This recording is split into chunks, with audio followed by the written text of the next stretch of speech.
പറഞ്ഞതായിട്ട് എനിക്ക് തോന്നുന്നു. അത് വളരെ വ്യക്തമായിട്ട് പറഞ്ഞു.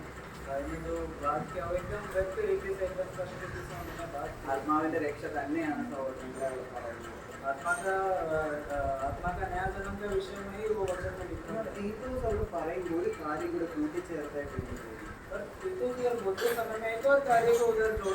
അത് സഹോദരൻ അവസാനിപ്പിച്ചു ആ കാര്യം പറഞ്ഞു.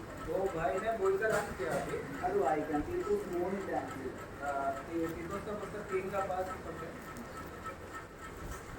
നമ്മെ നാം ചെയ്ത നീതി പ്രവർത്തികളാലല്ല, തന്റെ കരുണാധിക്യ പ്രകാരം അത്രേ രക്ഷിച്ചു. നാം അവന്റെ കൃപയാൽ നീതീകരിക്കപ്പെട്ടിട്ട് വ്യത്യാസപ്രകാരം നിത്യജീവന്റെ അവകാശികളായി തീരേണ്ടത് പുനർജന്മ സ്നാനം കൊണ്ട് നമ്മുടെ രക്ഷിതാവായ യേശുക്രിസ്തു മൂലം. അവിടെ ആത്മാവിന്റെ നവീകരണം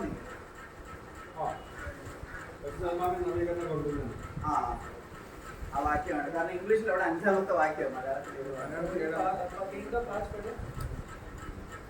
उसने हमारा उद्धार किया और यह धर्म के कामों के कारण नहीं जो हमने आप किए, पर अपनी दया के अनुसार नए जन्म के स्नान और पवित्र आत्मा के हमें नया बनने के द्वारा हुआ.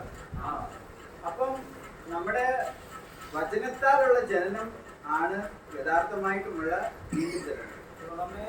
वचन का स्नान से हमें नया जन्म करा, वो सच्चाई में नया जन्म का अनुभव. വീണ്ടും ജനിച്ചില്ല എങ്കിൽ 3-ാം അധ്യായത്തിൽ പറയുമ്പോൾ 3-ാം അധ്യായത്തിൽ വേറൊരു കാര്യമാണ് അവിടെ പറയുന്നത്. ഉയരത്തിൽ നിന്നും ജനിച്ചില്ല എങ്കിൽ, അങ്ങനെയാണ് യഥാർത്ഥ പരിഭാഷ വന്നിരിക്കുന്നത്.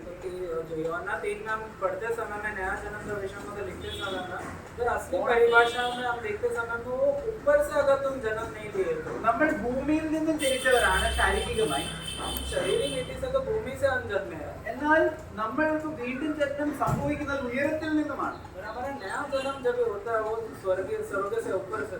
അപ്പം കർത്താവായ യേശുക്രിസ്തു ഉയരത്തിൽ നിന്നും വന്നപ്പോൾ, जब प्रभु यीशु मसीह ऊपर से जब नीचे आते समय ഉയരത്തിൽ നിന്നും ജനിച്ച നമ്മളോട് സംസാരിക്കാൻ വന്നതാണ്.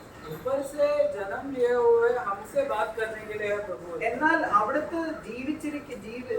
ജീവിച്ചിരുന്ന ആളുകൾ എല്ലാവരും ഇവിടെ നിന്ന് ജനിച്ചതായതുകൊണ്ട് അവർക്ക് സ്വർഗത്തിൽ നിന്നും വന്നവൻ പറഞ്ഞ കാര്യങ്ങൾ മനസ്സിലാക്കാൻ പറ്റിയില്ല. അതുകൊണ്ടാണ് നിക്കോദിമോസിനോട് തന്നെ പറയുന്നുണ്ട്, ഞാൻ ഇവിടുത്തെ കാര്യം പറഞ്ഞാൽ നിങ്ങൾക്ക് മനസ്സിലാവുന്നില്ല എങ്കിൽ സ്വർഗത്തിലെ കാര്യം പറഞ്ഞാൽ നിങ്ങൾക്ക് എങ്ങനെ മനസ്സിലാവും? इसीलिए ये जो प्रभु यीशु मसीह स्वर्ग से नीचे उतरकर जो ऊपर से जन्म लिए उनसे बात करने जब ये चाहते समय में, जब ये सब बात करते समय में निकोदेमस को कि संसार से जन्म लिया, इसलिए प्रभु बोल रहे हैं कि अगर मैं ये संबंध में बात करते तुम नहीं समझ रहे हो. അപ്പം ഇത് നമ്മുടെ ആത്മാവിന്റെ നവീകരണം നമ്മുടെ ദൈവരക്ഷയോടുള്ള ബന്ധത്തിൽ സംസാരിക്കും. तो ये हमारा आत्मा का जो नयापन जो लिखा है तीतोस 3 में, वो हमारा प्राण का उद्धार के विषय में. അത് തീത്തോസ് എഴുതിയപ്പോൾ ഞാൻ ഓർക്കുകയാണ്, ആ സഹോദരൻ എത്ര വ്യക്തമായിട്ട് നമ്മുടെ രക്ഷയുടെ പൂർണ്ണത മനസ്സിലാക്കി. तीतोस जब लिखते समय में मैं याद कर रहा हूँ वो भाई कितने सच्चाई में, कितने असली रीति में उन्होंने प्राण का उद्धार का विषय वो समझा. വചനത്താലുള്ള വീണ്ടും ജനനം സംഭവിച്ചവർക്ക്, वचन के द्वारा नया जन्म प्राप्त किए हुए लोगों को, അവർക്ക് പരിശുദ്ധാത്മാവിന്റെ ഇടപെടൽ വചനത്തിലൂടെ ഉണ്ടാവും. उनको वचन के द्वारा ही आत्मा का वाद विवाद होगा, वो आत्मा का वो डीलिंग होगा. ഒപ്താൽമോളജിസ്റ്റ് എന്ന് പറയുന്ന ഒരു വിഭാഗം സയൻസ് പഠിച്ചവർക്കറിയാം. मेडिसिन में ഒപ്താൽമോളജിസ്റ്റ് കണ്ണിന്റെ രോഗങ്ങളെ കുറിച്ച് പഠിക്കുന്നവർ. वो लोग आंखों के विषय में पढ़ने वाले लोग हैं. അവരുടെ ഒരു ചെറിയ കാര്യം ഞാൻ വായിക്കാൻ ഇടയായി. उनके विषय में मैं कुछ संबंध में पढ़ने लगा. അവർ പറയുന്ന ഒരു കാര്യം എന്നെ സ്ട്രൈക്ക് ചെയ്തു. उन्होंने एक चीज जो बोला जो मेरे मन में है. കണ്ണിന്റെ രോഗം നമുക്ക് മനസ്സിലായാൽ ഹൃദയത്തിന്റെ രോഗം എന്താണെന്ന് അവർക്ക് കണ്ടുപിടിക്കാൻ പെട്ടെന്ന് പറ്റും. उनको ये मालूम पड़ा, अगर हमें आंखों का कुछ बीमारी के विषय में हमें मालूम पड़ा तो वो हृदय को अगर कुछ बीमारी है तो वो आंख से उनको मालूम पड़ता है. കാർഡിയാക് അറസ്റ്റ് ഉണ്ടോ എന്ന് ഹൃദയം പഠിക്കുന്നവർ അത് മനസ്സിലാക്കുന്നത് പോലെ കണ്ണിനെ പരിശോധിക്കുന്നവർ കണ്ണിന്റെ രോഗത്താൽ മനസ്സിലാക്കും ഇവന് ഹൃദയത്തിൽ എത്രമാത്രം പ്രശ്നമുണ്ട്. तो तो अब जैसे कार्डियक अरेस्ट आते समय में कार्डियोलॉजिस्ट वो लोग पढ़ते हैं हृदय को, वो लोग पढ़कर वो लोग बताते हैं कि ऐसे सब हुआ है। ये जब ये आंखों को लोग पढ़ते हैं तो उनको मालूम पड़ता है कि हृदय में क्या कुछ रोग है। എനിക്ക് മനസ്സിലായി കണ്ണും ഹൃദയവും വളരെ പരസ്പരം ബന്ധമുള്ളതായി. मुझे मालूम पड़ा कि ये आंख और हृदय एकदम संबंध वाली चीज है। കർത്താവ് ഈ കാര്യം എവിടെയെങ്കിലും പറഞ്ഞിട്ടുണ്ടോ എന്ന് ഞാൻ പരിശോധിക്കാൻ തുടങ്ങി. मैं फिर ढूंढने लगा क्या प्रभु ने ये इसके विषय में कुछ बोला है। മത്തായി സുവിശേഷം 6-ാം അധ്യായം मत्ती का पुस्तक 6वां ഒരു കാര്യം എന്നെ അവിടെ സ്ട്രൈക്ക് ചെയ്തു. ആ 21-22 വാക്യങ്ങൾ നമ്മൾ വായിച്ചു. 21 और 22 നിന്റെ നിക്ഷേപം ഉള്ളിടത്ത് നിന്റെ ഹൃദയവും ഇരിക്കും. നിന്റെ നിക്ഷേപമുള്ളിടത്ത് നിന്റെ ഹൃദയം ഇരിക്കും. അടുത്ത വാക്യം. ശരീരത്തിന്റെ വിളക്ക് കണ്ണാകും. കണ്ണ് ചുവടുള്ളതെങ്കിൽ നിന്റെ ശരീരം മുഴുവൻ പ്രകാശമായിരിക്കും. क्योंकि जहाँ तेरा धन है वहाँ तेरा मन भी लगा रहेगा। शरीर का दिया आँख है, इसलिए यदि तेरी आँख निर्मल हो तो तेरा सारा शरीर उजाला होगा। मन नहीं उधर हृदय होना चाहिए. मन के जगह हृदय का അപ്പം നമുക്കറിയാം ഹൃദയത്തിന്റെ ഒരു ഭാഗം നമുക്കൊക്കെയും അറിയാം, അത് പരസ്പരം ആത്മാവിനോടും പ്രാണനോടും ബന്ധപ്പെട്ട് കിടക്കുന്നതാണ് ഈ ഹൃദയം എന്ന് പറയുന്നത്. वचन के अनुसार हम हृदय क्या है अगर हम पढ़ने जाए तो हृदय जब भी वचन कहता है तो वो हमेशा प्राण और आत्मा में दोनों जुड़ा हुआ एक भाग है हृदय। ഞാൻ എപ്പോഴും വണ്ടി ഓടിക്കുമ്പോൾ ഞാൻ ചിന്തിക്കാറുണ്ട്, ഇനി നമ്മൾ കണ്ണ് കാണത്തില്ലാത്തൊരു അവസ്ഥയായിരുന്നെങ്കിൽ ഇനി വണ്ടി ഓടിക്കാൻ പറ്റത്തില്ല, വെളിയിൽ പോകാൻ പറ്റത്തില്ല, സാധനം മേടിക്കാൻ പറ്റത്തില്ല, നമുക്ക് പഠിക്കാൻ പറ്റത്തില്ല, വായിക്കാൻ പറ്റത്തില്ല. ഈ കണ്ണ് നമ്മുടെ ശരീരത്തിന്റെ യഥാർത്ഥ വെളിച്ചമാണെന്ന് മനസ്സിലാകണമെങ്കിൽ കണ്ണില്ലാത്തവരോട് പോയി സംസാരിക്കും. और मैं ये सोचने लगा अगर मेरे आँखें नहीं होते तो मुझे गाड़ी चलाने नहीं होता, मुझे कोई सामान खरीदने नहीं होता, मुझे बाहर जाने नहीं होता, बहुत कुछ मेरे को करने के लिए सीमित हो जाता। पर अगर आपका सच्चाई किसी को अगर मालूम है तो वो एक अंधे व्यक्ति को है, अगर उनसे जाके पूछे तो उनको वहाँ तो मालूम पड़े। അപ്പം ഞാൻ ഈ ഇങ്ങോട്ട് വരുന്നതിന് തൊട്ട് മുമ്പായിട്ട് ഞാനും സാബുക്കളും എൻ്റെ വണ്ടി കഴുകാനിടയായി. तो मैं इधर आने से मुंबई आने से पहले मैं सब थोड़ा मेरा गाड़ी धो रहे थे। ഞങ്ങൾ വണ്ടി കഴുകിക്കൊണ്ടിരുന്നപ്പോ ഇങ്ങനെ വചനം സംസാരിച്ചുകൊണ്ടിരിക്കുകയാണ്. तो जब हम गाड़ी धो रहे थे तो हम वचन बात कर रहे थे। ഞാൻ അങ്ങളോട് പറഞ്ഞു, അതിന്റെ അടിയിൽ ഒരു അഴുക്കുണ്ടെങ്കിൽ അതെങ്ങനെ നമുക്ക് കളയാൻ പറ്റും? तो मैं उनसे पूछने लगा कि ये देखो ये गाड़ी के एकदम नीचे भाग में एक थोड़ा गंदगी है, वो उधर मैं पहुंच नहीं पा रहा, वो कैसे दूर है? അത് എത്ര നമ്മൾ ശ്രമിച്ചിട്ട്, കാരണം വളരെ അകത്തോട്ട് അത് നമുക്ക് തൊടാനൊന്നും പറ്റത്തില്ല, കാരണം പക്ഷെ നമുക്ക് കാണാം. वो गंदगी ऐसा गंदगी था कि वो देख सकते थे पर कितना भी हम हाथ डाले तो हम उधर पहुंच नहीं पा रहे। എനിക്ക് കാണാൻ പറ്റുന്നുണ്ട്, പക്ഷെ എനിക്ക് കഴുകാൻ പറ്റുന്നില്ല. मैं देख सकता हूँ गंदगी पर मैं धो नहीं पा रहा। ഞാൻ ആലോചിക്കുകയായിരുന്നു, मैं सोच रहा था കർത്താവിന്റെ കണ്ണിന് വെളിപ്പെട്ട ഒരു കാര്യം പോലും അവന് കഴുകാതെ ഇരിക്കാത്തൊരവസ്ഥ വരുന്നില്ല. കാരണം അവിടെയും അവന്റെ പ്രകാശവും എത്തുന്നിടമാണ്. അവന്റെ കണ്ണ് എവിടെയൊക്കെ എത്തിയോ നമ്മുടെ പാപത്തിന്റെ മേൽ, അവിടെയൊക്കെയും കർത്താവിന്റെ കഴുകൽ. तो हम देखते हैं कि परमेश्वर का आँख का खासियत ये है कि वो जहाँ भी गंदगी देखे तो वो काबिलियत उनके हाथों में है कि वो धो पाए। तो हमारे जीवन में हम देखें तो हमारे पाप के विषय में जहाँ पर भी प्रभु का हाथ गया वहाँ पर भी परमेश्वर का धुलाई या फिर वो धोने का अवस्था उधर हुआ। ഞാൻ ചിന്തിച്ചു, നമ്മുടെ ഹൃദയത്തിന് തൃപ്തി വരത്തില്ല ആ അഴുക്ക് പോകുന്നിടം. तो मैं सोचने लगा कि मेरे हृदय में उधर तृप्त नहीं, मैं तृप्त नहीं होऊंगा जब तक मेरा वो गाड़ी के नीचे का गंदगी नहीं जाता। കാരണം എന്റെ കണ്ണത് കണ്ടു. क्योंकि मेरा आँख ने देख लिया। കഴുകി കഴിഞ്ഞിട്ടും अगर मैं धोने के बाद भी ഞാൻ ചിന്തിക്കാൻ തുടങ്ങി, അയ്യോ അവിടെ ഉണ്ടായിരുന്നല്ലോ, അത് പോയില്ലല്ലോ. मैं अगर नहीं धो पाया तो सब धोकर होने के बाद भी मेरा मन वही रहेगा कि उधर मैंने गंदगी देखा था, धो नहीं पाया। എന്നാൽ സൃഷ്ടിതാവിന്റെ കണ്ണെത്തുന്നിടത്തൊക്കെയും അവൻ കഴുകിയെങ്കിൽ അത് അവന്റെ മനസാക്ഷിക്കും ഹൃദയത്തിനും തൃപ്തി വരണം എന്ന നിലവാരത്തിലേക്ക് ആ കാര്യം ഉയർന്നിരിക്കുകയാണ്. तो अगर सृष्टिकर्ता का आंखों में गंदगी दिख जाए तो वो धोना है, वो अगर बोला तो वो धोकर ही वो खत्म करेगा। ഞാനിങ്ങനെ ചിന്തിച്ചു, മലാക്കി പുസ്തകത്തിൽ ഒരു വാക്യം ഇങ്ങനെ കിടക്കുന്നു. मलाकी का पुस्तक में से वचन है 3-ാം അധ്യായം तीसरा अध्याय, അതിന്റെ 3-ാമത്തെ വാക്യം. तीसरा अध्याय का तीसरा वचन।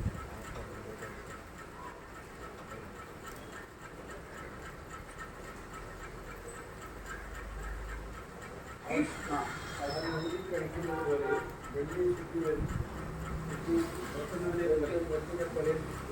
കൊണ്ട് വെയിലുമാരെ ശുദ്ധീകരിച്ച് വെണ്ണുപോലെയും വെള്ളിപോലെയും നിർമ്മൂലീകരിക്കും. നിക്ക്, അവിടെ എന്തെങ്കിലും ഭൂതപുത്രന്മാരെന്ന് പറയാൻ उधर लिखते समय उधर की लेवी का पुत्र करके लिखा है। ഭൂത यहूदा पुत्र ലേവിപുത്രന്മാർ. ആ ലേവി പുത്രന്മാർ ആരാ സഹോദരങ്ങളെ?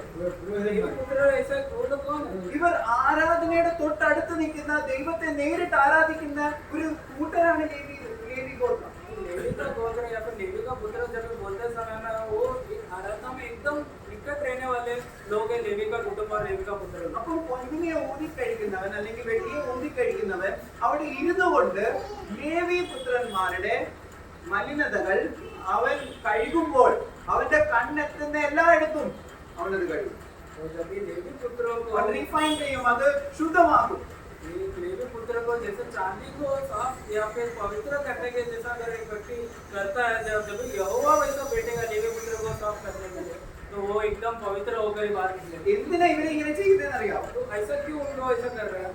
ഇവർ ആരാധിക്കുന്നവരായതുകൊണ്ട് യഹോവയുടെ മുൻപാകെ ഓഫറിംഗ് ചെയ്യുന്നവരൊക്കെ നമ്മൾ വായിക്കുന്നുണ്ട്. ये लोग आराधना करने वाले लोग हैं. Yes, നീതിയിൽ അവർ യഹോവയ്ക്ക് വഴിപാട് അർപ്പിക്കേണ്ടതിന് ടു വർഷിപ്പ് ദ ലോർഡ് അവരെ ദൈവം ശുദ്ധീകരിക്കുക. सिर्फ इनमें उधर लिखा है कि क्योंकि वो लोग यहोवा को आराधना समर्पण करे, क्योंकि वो लोग धार्मिकता में आराधना समर्पण करे, इसलिए यहोवा खुद ही बैठ रहा है वो लेवी पुत्रों को साफ करने के लिए. അപ്പം നമ്മൾ ആരാധിച്ചു. हम अभी आराधना किए. അപ്പം ഈ ആരാധിക്കുമ്പോൾ തന്നെ आराधना करते समय भी യഹോവയുടെ കണ്ണ് അവന്റെ ഹൃദയവും നമ്മുടെ മേൽ പതിഞ്ഞിരിക്കുകയാണ്. यहोवा का आँख और उनका हृदय हमारे ऊपर है. കാരണം കർത്താവ് പറയുമ്പോൾ അവിടെ പറയുന്ന ഒരു കാര്യം അനുസരിച്ച് സദൃശവാക്യത്തിൽ ഇങ്ങനെ പറയുന്നു. तो प्रभु का वचन में सोचते समय में ये एक वचन मुझे याद आया. മനുഷ്യന്റെ വഴിയൊക്കെയും യഹോവയുടെ കണ്ണിന് മുൻപാകെ ഇരിക്കുന്നു. नीति वचन में परमेश्वर का आँख हमेशा मनुष्य के रास्तों पर रहते हैं. അതെന്തിനാ ഇരിക്കുന്നതെന്ന് അവിടെ പറയുന്നു. तो क्यों परमेश्वर का आँख हमेशा मनुष्य के मार्गों में रहते हैं? സദൃശവാക്യം 4 അധ്യായം നിത്യവചനം 4-ന്റെ 21-ാമത്തെ വാക്യം. Proverbs chapter 4 verse 21.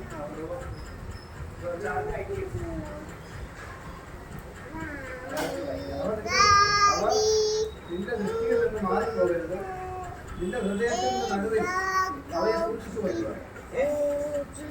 സോറി സദൃശവാക്യം 5-21. മകനെ ജ്ഞാനവും നിന്റെ വഴികൾ കാത്തുകൊണ്ട് അവരുടെ നടപ്പൊക്കെ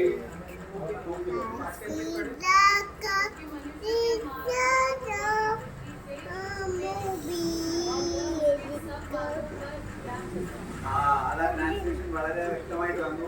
അവിടെ തൂക്കി നോക്കുന്നു എന്നാ മലയാളത്തിൽ വന്നത്. പക്ഷെ അവന്റെ വഴികൾ, ഈ വഴികൾ, മനുഷ്യരുടെ വഴികൾ അവൻ നോക്കുക മാത്രമല്ല അവന്റെ ഹൃദയത്തിൽ അത് എപ്പോഴും ഇരിക്കുന്നു. इसलिए उधर लिखा है कि केवल प्रभु देख ही नहीं रहा है, पर वो मार्गों पर ध्यान कर एकदम उसका हृदय उनका वो मार्ग पर है.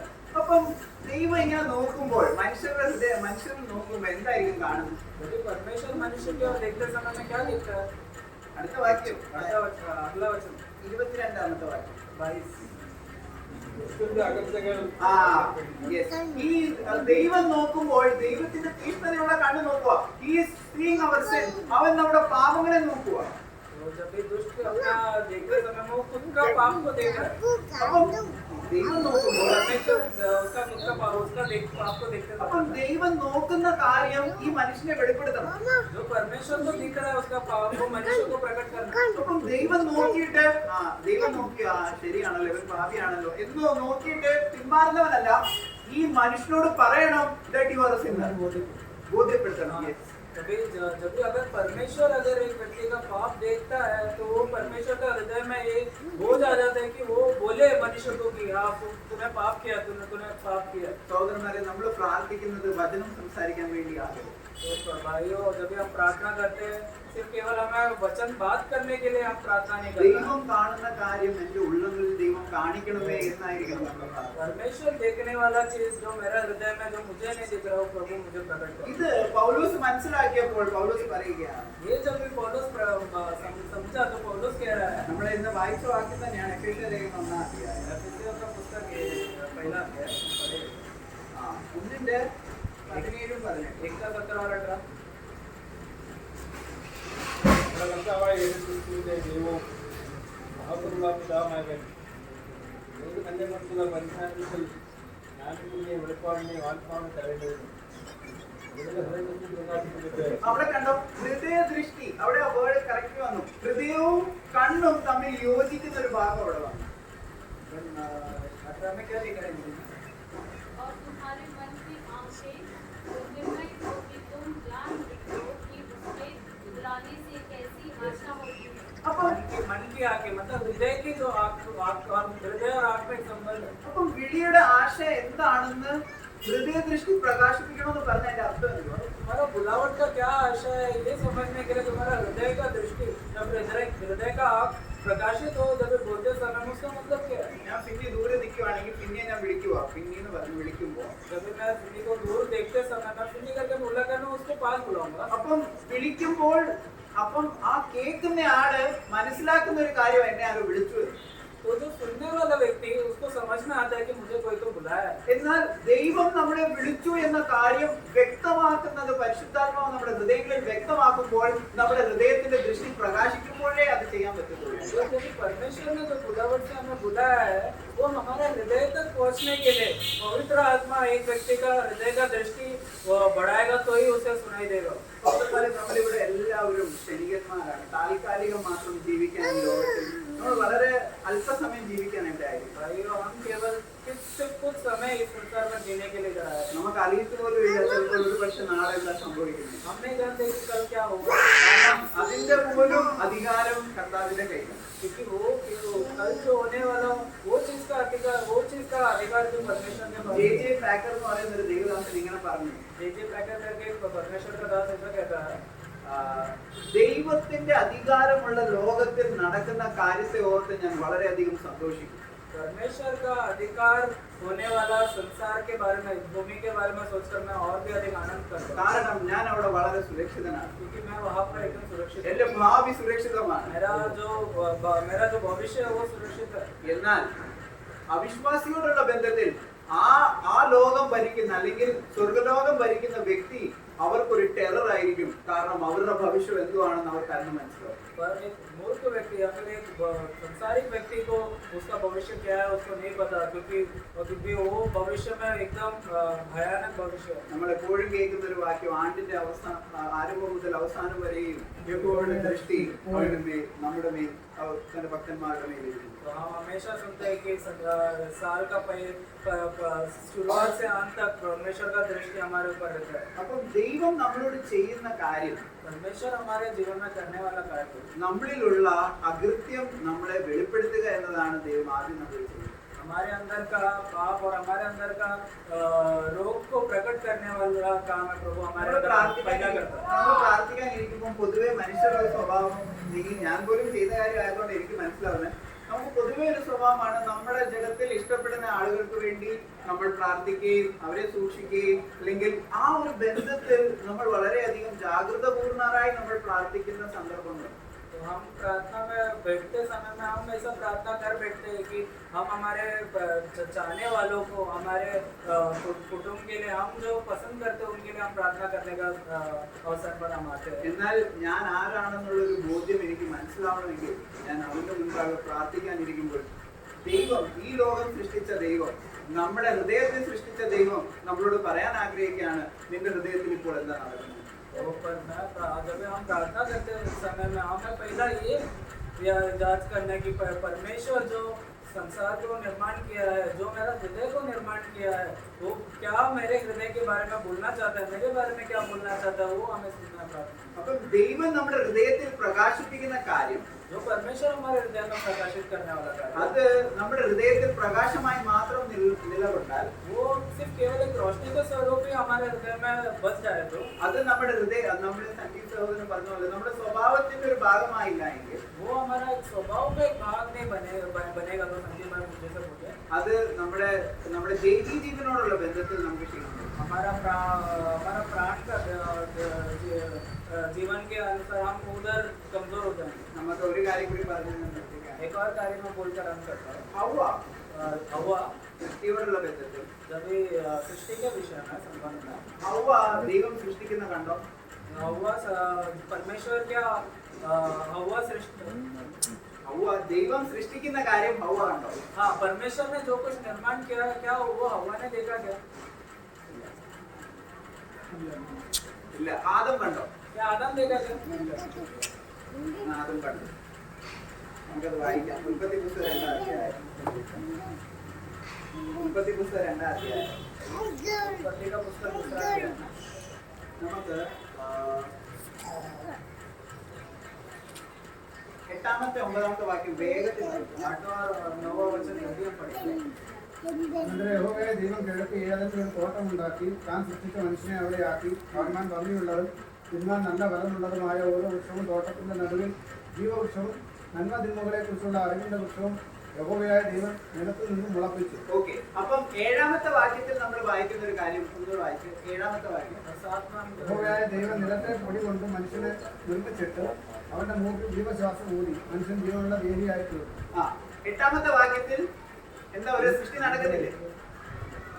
അപ്പോൾ ഇവിടെ ഒരു കാര്യം നമ്മൾ മനസ്സിലാക്കണം. तो हम देखते हैं कि 7वें वचन में परमेश्वर ने आदम को बनाया, उसके बाद 8वें वचन में उधर एक सृष्टि कर रहे हैं। അപ്പം 1-ാമത്തെ അധ്യായത്തിൽ ഉൽപ്പത്തി പുസ്തകം 1-ാമത്തെ അധ്യായത്തിൽ ഭൂമി ഒട്ടാകം ദൈവം ഒരു സൃഷ്ടി നടത്തുന്നു.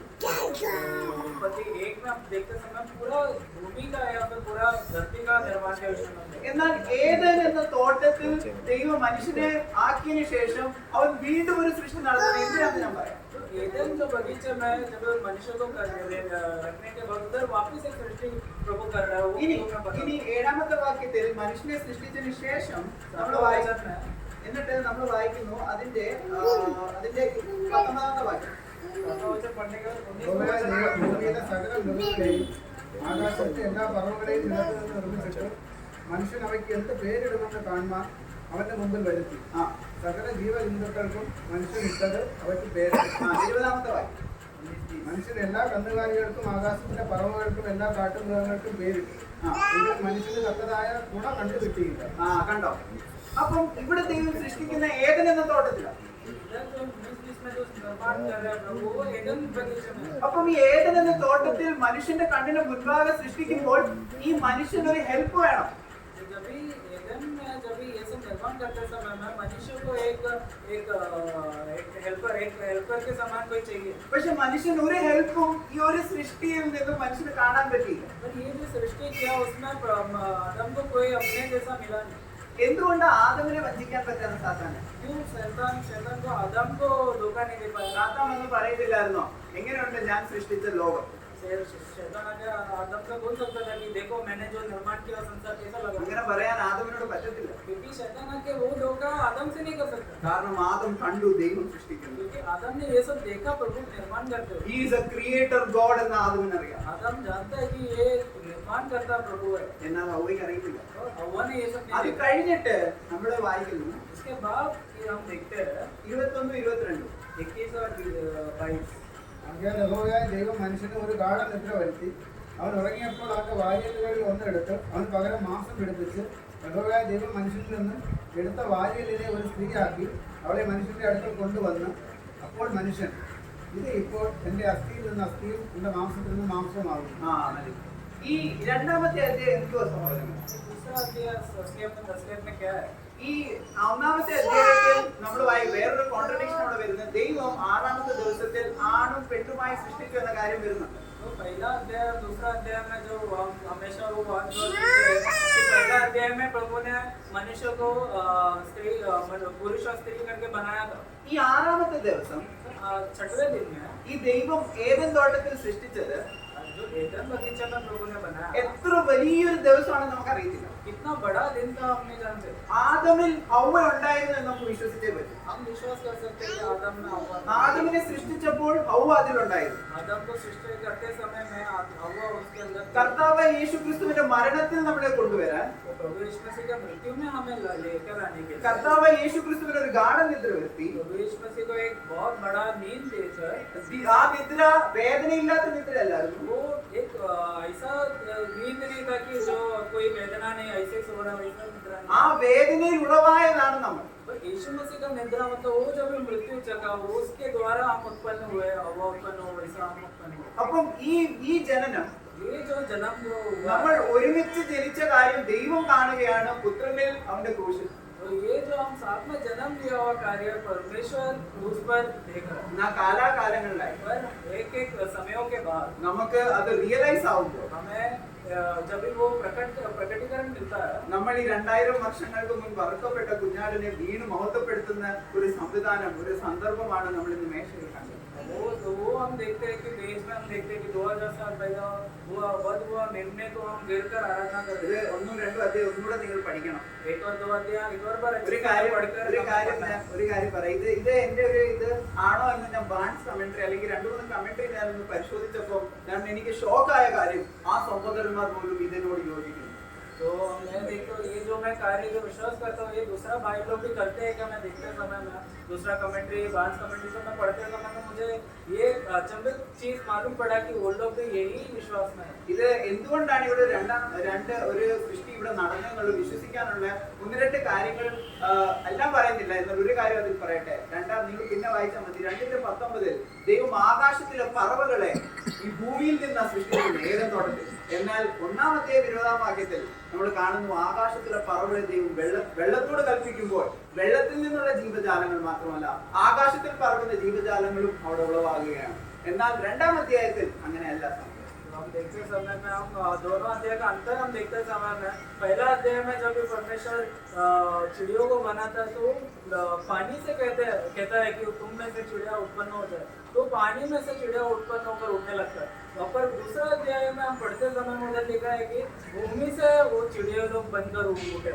നിങ്ങൾ അതിശയവും അത്ഭുതകരമായി സൃഷ്ടിക്കപ്പെട്ടു എന്ന് ദാവീദ് പറയുന്നു. दाऊद जब ये बोलते समय में तो मैं एकदम अद्भुत रीति से मैं निर्माण किया गया। എന്റെ അവയവങ്ങൾ അതൊന്നും കണ്ടില്ല. मेरा अस्तित्व मेरा जो मेंबर्स है वो देखा नहीं। നമ്മുടെ ഈ സൃഷ്ടി പോലും ശാരീരികമായ സൃഷ്ടിക്ക് പോലും പിന്നാലെ ദൈവത്തിന്റെ കരമുണ്ട് സഹോദരൻ. हमारा शारीरिक सृष्टि में परमेश्वर का एक बड़ा हाथ है जब हम समझते समय में।